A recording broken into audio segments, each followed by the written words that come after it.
আজকে দেখেন দেশের অবস্থা নিয়ে কিন্তু কেউই সুখী না, কেউ তৃপ্ত না, না রাজনৈতিক দলগুলো, না টকশো মারানিরা, না এমনকি সরকার, না জনগণ, না মিডিয়া। আপনারা প্রথম থেকে শুনে আসতেছেন বিপ্লবের শক্তিগুলো বিভাজিত, তাই না? নিউজ হয়েছে দেশে শুরু হয়েছে বিভাজন। বিভাজন নিয়ে আমি একটা এপিসোড করছি যে বিভাজনের জন্য কে মূলত দায়ী। তারপরেও আরও কিছু আলাপ আছে, প্রাসঙ্গিক আলাপ, সে আলাপগুলো আজকে করবো আর কি। নেত্র নিউজ দেখেন এমন একটা ভয়ঙ্কর স্টোরি করেছে যে এমনকি ইন্ডিয়ান বিজেপি করে নাই, সেটা করছে নেত্র নিউজ। লিখছে অগণতান্ত্রিক, অহংকারী, মানবাধিকার বিরোধী, ক্ষমতায় 1 বছর কাটতে না কাটতেই মোহাম্মদ ইউনূসের যত্নে গড়া ভাবমূর্তি ভেঙে দিয়ে আসল চেহারা প্রকাশ পেয়ে গেছে। সে বলতেছে ইউনূস কোনোদিনই বাংলাদেশের মানুষের মধ্যে অতটা জনপ্রিয় ছিলেন না যতটা তার তোষামতকারীরা বিশ্বকে দেখাইতে এবং চাপিয়ে দিতে চাইছে। এই সত্য স্বীকার করার মতো বিনয় তার নাই। চিন্তা করেন কি ভাষা ব্যবহার করছে। উপরন্ত আছে এক পর্বত সম অহংকার। ভাঙা সংবিধানকে পাশ কাটায় সরকার চালাইতে যায় তিনি আমলাতন্ত্র এবং বিচার ব্যবস্থা তুলে দিছেন ক্ষুদ্র স্বার্থান্বেষী গোষ্ঠীর হাতে। আইন শৃঙ্খলা বাহিনীকে দিছেন সেনাবাহিনীর নিয়ন্ত্রণে, আর রাজনৈতিক আদর্শ তুলে দিছেন ধর্মীয় কট্টর ডানপন্থীদের হাতে। এইবার বুঝে দেখেন নেত্র নিউজ কোনটি থেকে টাকা পায়, বুঝছেন? এটাও খুঁজে বের করবো। হুই এখন ইন্ডিয়া থেকে টাকা পাচ্ছে।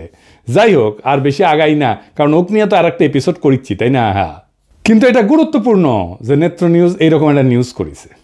প্রফেসর ইউনূসের মতো পর্বত সম জনপ্রিয়তা নিয়ে ক্ষমতা নেওয়ার ঘটনা বিরল, কিন্তু কেন এই ঘটনাটা ঘটলো এটা আজকে প্রফেসর ইউনূসের নিজেরও জানা দরকার। কারণ উনি যেহেতু দেখেন আমার ভিডিও, উনি বুঝবেন আমি প্রথম থেকে ওনাকে সতর্ক করে দিয়ে গেছি, ওনাকে সাজেস্ট করছি কি করতে হবে। আমি নিজের টাইম দিয়ে ঘরের খেয়ে বনের মোস্তারায় দিতে চাইছি, ওনাদের দরকার পড়েনি। ওনারা বাংলাদেশের সেরা মেধা মাথাগুলোকে, মালগুলোকে এক জায়গায় করেছেন। আর আমরা তো আমাদের দরকার পড়বে কেন? তাই আমাদের কথা শোনার দরকার নাই ওনার। তবে এটা আজকে আমাকে পরিষ্কারভাবে বুঝাই দিতে হবে যে এই স্বপ্নভঙ্গ কেন হইল, প্রফেসর ইউনূসের ভুলগুলোর মধ্যে একটা প্রধানতম ভুল কি ছিল। তাইলে আমরা বুঝবো যে কি ভুল আমরা করছি আর ভবিষ্যতে কোন ভুলটা আমাদের পরিহার করতে হবে। প্রথম ভুল কি? প্রথম ভুল বিপ্লবকে বিপ্লব বলে স্বীকার না করা। ডাক্তার জাহেদ তো ভিডিও বানায় বলছে ঘাড়ে ধরে অভ্যুত্থানকে বিপ্লব বলতে হবে। না, এগুলো আসলে কোনোটাই বিপ্লব না, কোনোটাই বিপ্লব না। আমাদের এটাও অনেক অনেক দূরে বিপ্লব থেকে ছিল, কিন্তু এই গণঅভ্যুত্থানকে ঘাট ধরে এটা করানো হচ্ছে কারণ কারো পরিকল্পনা আছে এটাকে বিপ্লব হিসাবে প্রতিষ্ঠিত করে বিপ্লবী সরকার বানিয়ে সবকিছু বাতিল করে তাদের মতো করে দেশ চালাবেন। মির্জা ফখরুল বলছে যেসব দেশে বিপ্লব সফল হয়েছে সেখানে বিপ্লবী সরকার গঠন হয়েছে, কারণ তাদের একটা বিপ্লবী দল ছিল। রাশিয়া, চীন, কম্বোডিয়া, কিউবা সবখানে এই চিত্র পাবেন। এমনকি ইরানেও ইসলাম বিপ্লব হয়েছে, সেখানেও একটা দল ছিল। কাজেই আমার কথা হচ্ছে যারা বিপ্লবের কথা বলতেছেন তাদের উচিত সরকারের না থেকে একটা বিপ্লবী দল গঠন করা। এনে বিপ্লবী দল কোথায়? বিপ্লবী দলই তো নাই। মির্জা ফখরুলের মাথায় কমিউনিস্ট ট্রেনিং আছে তো 19 শতকের, আজকের না। মানে বিপ্লব করার জন্য একটা বিপ্লবী তত্ত্ব লাগবে, একটা কালমার্কস লাগবে, তার আবার দাড়ি থাকা লাগবে। দাদা সিরাজুল সেজন্য দাড়ি রেখেছিল। লেনিন লাগবি, তার আবার টাক মাথা লাগবি, একটা বলশেভিক পার্টি লাগবি। আমি আগেও বলছি, আবারও বলি, কেন 2024-এর রাজনৈতিক পরিবর্তন অভ্যুত্থান না বিপ্লব? এইটা সাহেব ডান পেশার বাম পাশে লিখবেন বিপ্লব আর অভ্যুত্থান। 1 নাম্বার, রাজনৈতিক বিজ্ঞানে বিপ্লব বলতে বোঝায় যে বৃহৎ জনগোষ্ঠীর অংশগ্রহণ। 2 নাম্বার, রাষ্ট্রের রাজনৈতিক সামাজিক কাঠামোর মৌলিক পরিবর্তনের চেষ্টা, পরিবর্তন না, কিন্তু আমি বলছি চেষ্টা। 3 নাম্বার, দীর্ঘ সময় ধরে চাপ সঞ্চয় এবং বিস্ফোরণ। 4 নাম্বার, পরিবর্তনের জন্য আভ্যন্তরীণ বৈধতা বা পপুলার লেজিটিমেসি। এবার অভ্যুত্থান কি, এইটা সে আরেক পাশে লেখেন। পাশাপাশি এবার আমরা বুঝে দেখব। অল্প সংখ্যক এলিট, সাধারণত সেনা বা ক্ষমতাধর প্রশাসনিক গোষ্ঠী, এরাই অভ্যুত্থান করে, হঠাৎ করে ক্ষমতা দখল করে জনগণের বৃহৎ অংশের সক্রিয় অংশগ্রহণ ছাড়াই। এরা সাধারণত রাষ্ট্রের কাঠামো অপরিবর্তিত রেখা শুধু নেতৃত্ব বদলায়। তার মানে এরা সামরিক অভ্যুত্থান। মানে ডাক্তার জাহেদ চাইছিল কোনো কিছু বদলাবে না, আগের মতোই থাকবে, শুধু সরকারটা চেঞ্জ হবে, কে শাসন করবে এটা চেঞ্জ হবে। তাহলে আপনারাই বলেন 2024 কি বিপ্লব ছিল না অভ্যুত্থান ছিল?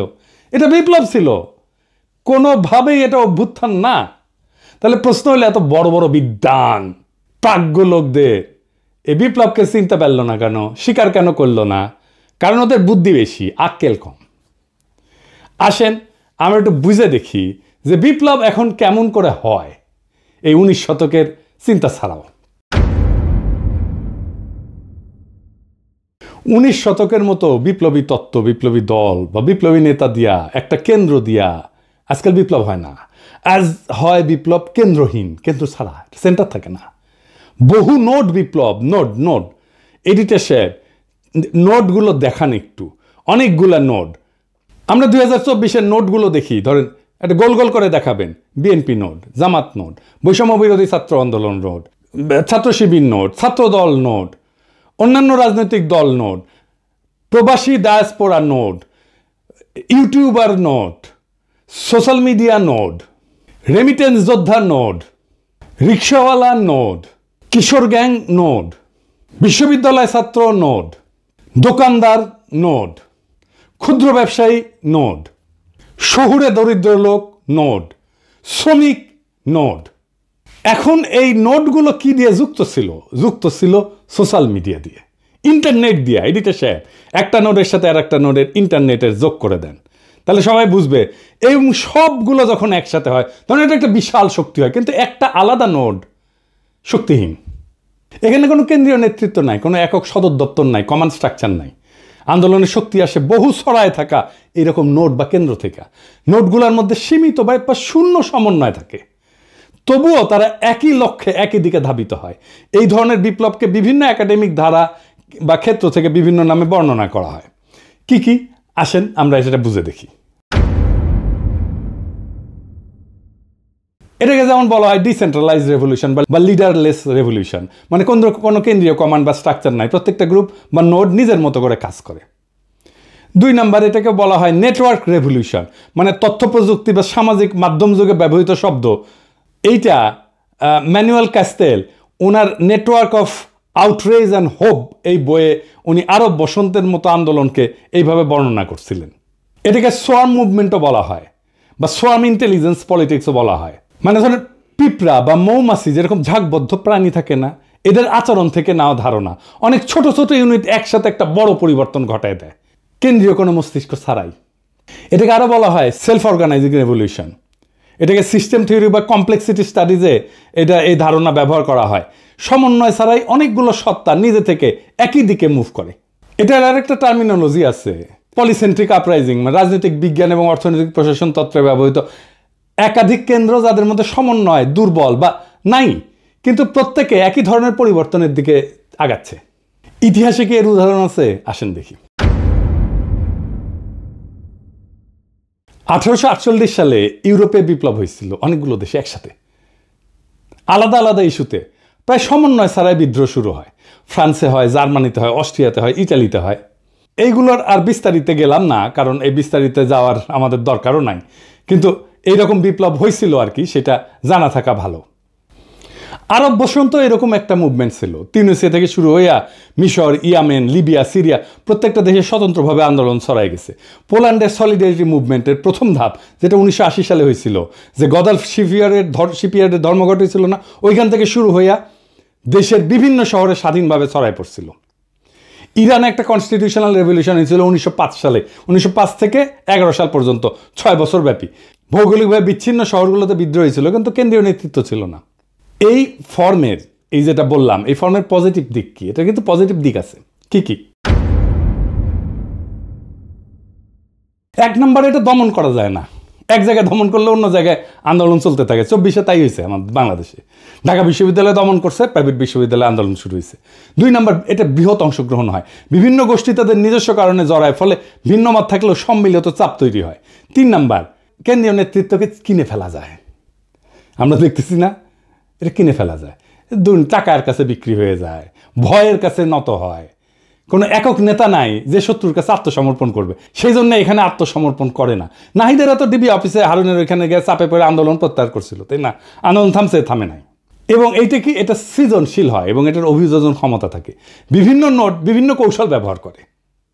মানে আমরা অনলাইনে, ইউটিউবে একরকম কৌশল ব্যবহার করছি, বিদেশে একরকম কৌশল ব্যবহার করছি, আমরা রেমিটেন্স যোদ্ধারা তাদের রেমিটেন্স শাটডাউন করে দিছে, দেশে যারা কাজ করছে তারা আর একরকমভাবে কাজ করছে।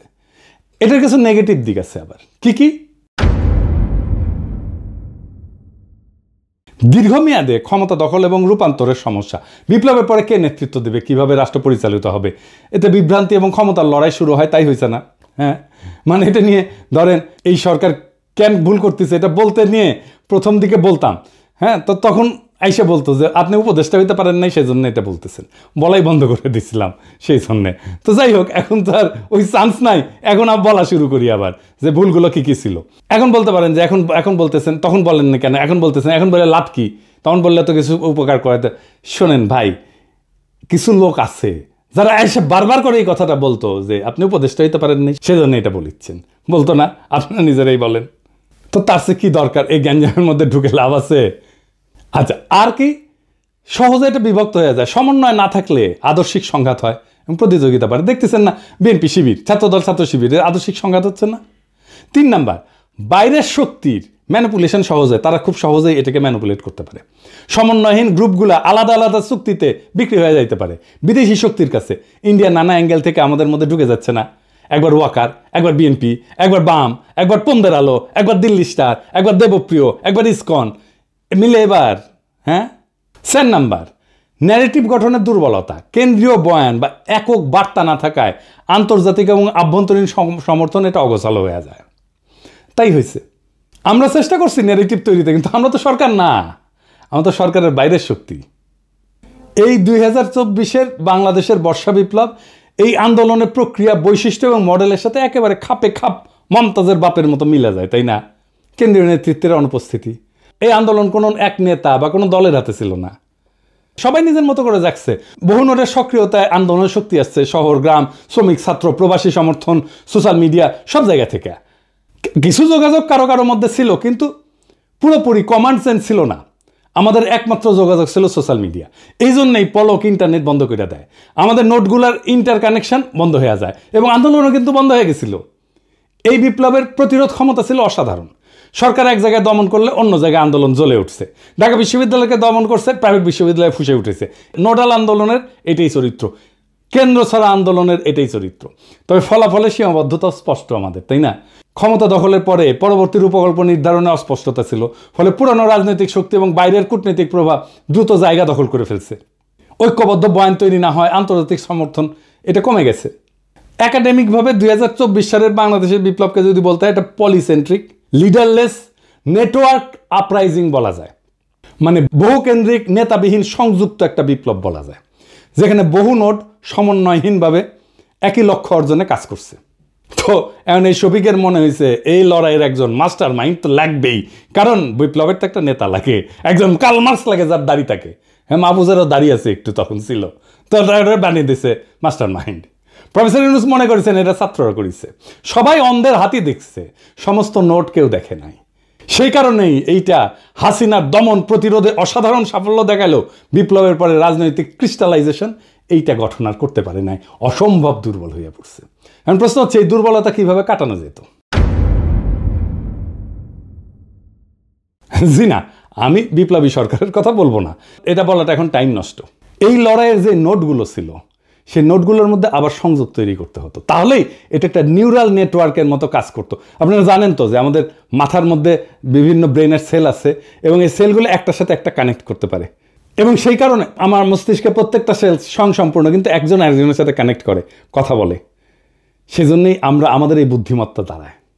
সো ওই যে নোটগুলো, এইগুলোর কানেকশনগুলো যদি আমরা স্ট্যাবলিশ করে ফেলতে পারতাম, তাহলে এটা আবার নিউরাল নেটওয়ার্কের মতো কাজ করতো। তাহলে বুঝছেন তো, এই নোটগুলো আইডেন্টিফাই করছে প্রফেসর ইউনূস, করেন নাই। উনি জানেনই না কতগুলো নোট কাজ করছিল, কিভাবে করছিল। এই নোটগুলোকে নিয়ে একটা কনফারেন্স করা যেত না? ইন্টারন্যাশনাল কনফারেন্স করা যেত না? ভার্চুয়ালি সবাই যুক্ত হইতো, এমন না সবাইকে ডেকে নিয়ে যেতে হবে, তাই না? ভার্চুয়ালি সবাই যুক্ত হইতো। বিপ্লব বিজয়ের পরে অন্তর্বর্তীকালীন সরকারের কাঠামোর রূপরেখা তৈরি করতে মন্ত্রিসভা, আইন প্রণয়ন, বিচার, নিরাপত্তা, সব সেক্টরের দায়িত্ব কার কাছে যাবে, এটা করার জন্য আমরা 3 দিন তো টাইম পেয়েছি, করতে পারছি ঠিক মতো? পারি নাই। কেন পারি নাই, কার জন্য পারি নাই, সেটা আর কইলাম না, সবাই উপদেষ্টা হইতে গেছে। এবং আমাদের একটা ট্রানজিশনাল চার্টার করতে হইতো, বিপ্লবের মধ্যেই সব নোডের প্রতিনিধিদের নিয়ে একটা সংক্ষিপ্ত ঘোষণাপত্র তৈরি করতে হতো, যেখানে সময়সীমা, নির্বাচন আয়োজন, আইনি নীতির স্পষ্টতা থাকবে। যেটা হইল 1 বছর পরে। গন্ডারের চামড়াও এত মোটা না, কিন্তু এটা করলো কে? রাজনৈতিক দলগুলো। নোটগুলো নাই কিন্তু। দেখছেন এটা দুর্বলতাটা দেখেন। মানে রাজনৈতিক দলগুলো মনে করতেছে, প্রফেসর ইউনূস মনে করতেছে ওরাই দেশের মালিক, ওরা যা করবে তাই। বিপ্লব ওরা একাই করেছে, ওদের এতই হেডম। আমরা কেউ না, আমরা সব জুলাই ঘোষণাপত্র হইল, আপনার আমার কোনো পার্টিসিপেশন আছে? নাই। কি আশ্চর্য কথা। আর কি করা যাইতে পারতো? জয়েন্ট কাউন্সিল অফ নোডস, প্রত্যেকটা প্রধান নোডের প্রতিনিধিদের নিয়ে একটা অন্তর্বর্তী সমন্বয় পরিষদ, যা ক্ষমতা গ্রহণের সাথে সাথে কাজ শুরু করতে পারতো। ভার্চুয়ালিও করা যেত, তাদেরকে উপদেষ্টা বানাইতে হইতো না, পয়সাও দিতে হইতো না। প্রফেসর ইউনূস জানেই না কতগুলো নোট কাজ করছে। উনি হয়েছেন 1972-এর মুজিব। কেমনে মুক্তিযুদ্ধ হয়েছে যেমন মুজিব জানতো না, তারপরে মুক্তিযুদ্ধোত্তর দেশ চালাইতে গেছে। প্রফেসর ইউনূসও একই জিনিস, কেমনে বিপ্লবটা হয়েছে এটা উনি জানেন না, বুঝেনও না, তা কিন্তু দেশ চালাইতে গেছেন। এরকম মাল্টিপল নোট থাকলে, এটা সমন্বয়হীন নোট থাকলে বিজয়ের পর নিজেদের মধ্যে দ্বন্দ্বে জড়ায় পড়ে, একটা নোটের সাথে আর একটা নোট। সেটা হয়েছে তো। এবং এটার জন্য একটা কনফ্লিক্ট ম্যানেজমেন্টের একটা ফ্রেমওয়ার্ক লাগে। এই নোটগুলো কীভাবে কনফ্লিক্ট ম্যানেজমেন্ট করতে হবে, সরকারের তরফ থেকেই এটা। বিরোধ মেটানোর জন্য পদ্ধতি ঠিক করা, মধ্যস্থতাকারী ঠিক করা, নেগোসিয়েটর ঠিক করা, কিভাবে সমাধানটা হবে সেটা ঠিক করা। আর কি একটা কমন মিনিমাম প্রোগ্রামের ভিত্তিতে নোটগুলোর ঐক্য। সব নোট যে লক্ষ্যগুলোতে একমত, যেমন ফ্যাসিস্ট সরকারের পতন, মুক্ত নির্বাচন, মানবাধিকার পুনঃপ্রতিষ্ঠা, আওয়ামী লীগের বিচার, সকল দুর্নীতির বিচার, এইগুলো ন্যূনতম অভিন্ন এজেন্ডা হিসেবে ধরে রাখা। প্রফেসর ইউনূসের সরকার কিছু করছে? এগুলো করে নাই। উপদেষ্টাদের নামে দুর্নীতির অভিযোগ উঠতেছে। প্রফেসর ইউনূসের নামে নেতৃত্ব যেমন স্টোরি ছাপে, এটার দায় প্রফেসর ইউনূসের নিজের। ওনার 1 বছরের মধ্যে টাইম হইল না এই নোটগুলোকে আইডেন্টিফাই করে আবার কানেক্ট করার। আর রাজনৈতিক দলগুলো চলে গেল পিকনিক মুডে। উনি রাজনীতির লোক না, আমি মানলাম। যারা রাজনীতির লোক তাদের সাথে তো কথা বলবেন, উনি বোঝার চেষ্টা করবেন। উনি আশায় আছেন একটা ভালো নির্বাচন দিতে পারবেন, দিতে পারলে ভালো। তবে আমি খুব ভরসা পাইতেছি না। তবে এই নির্বাচনে খেলা হবে, অপ্রত্যাশিত ফলাফল হবে, আমি আগেই বলে রাখতেছি। তাই আমি চাই ফেব্রুয়ারিতে ইলেকশনটা হোক। 2024-এর এই বর্ষা বিপ্লব আমাদের শেখায়, এদেশের জনগণ যখন জেগে ওঠে তখন ট্যাঙ্ক, গুলি, গুম কিছুই তাকে থামাইতে পারে না। আমরা দেখছি কিভাবে এক একটা নোট, এক একটা শহর, এক একটা শিক্ষা প্রতিষ্ঠান, এক একটা অঞ্চল, একটা প্রবাসী গ্রুপ একে অপরকে না চিনেও কোনো একক নেতা ছাড়াই এক হয়ে ইতিহাস লিখছে, ইতিহাস বদলাই দিছে। কিন্তু বিপ্লব শুধু ক্ষমতা বদল না, এটা ভবিষ্যৎ বদলের দায়ও। এই দায় এখনো পূর্ণ হয়নি।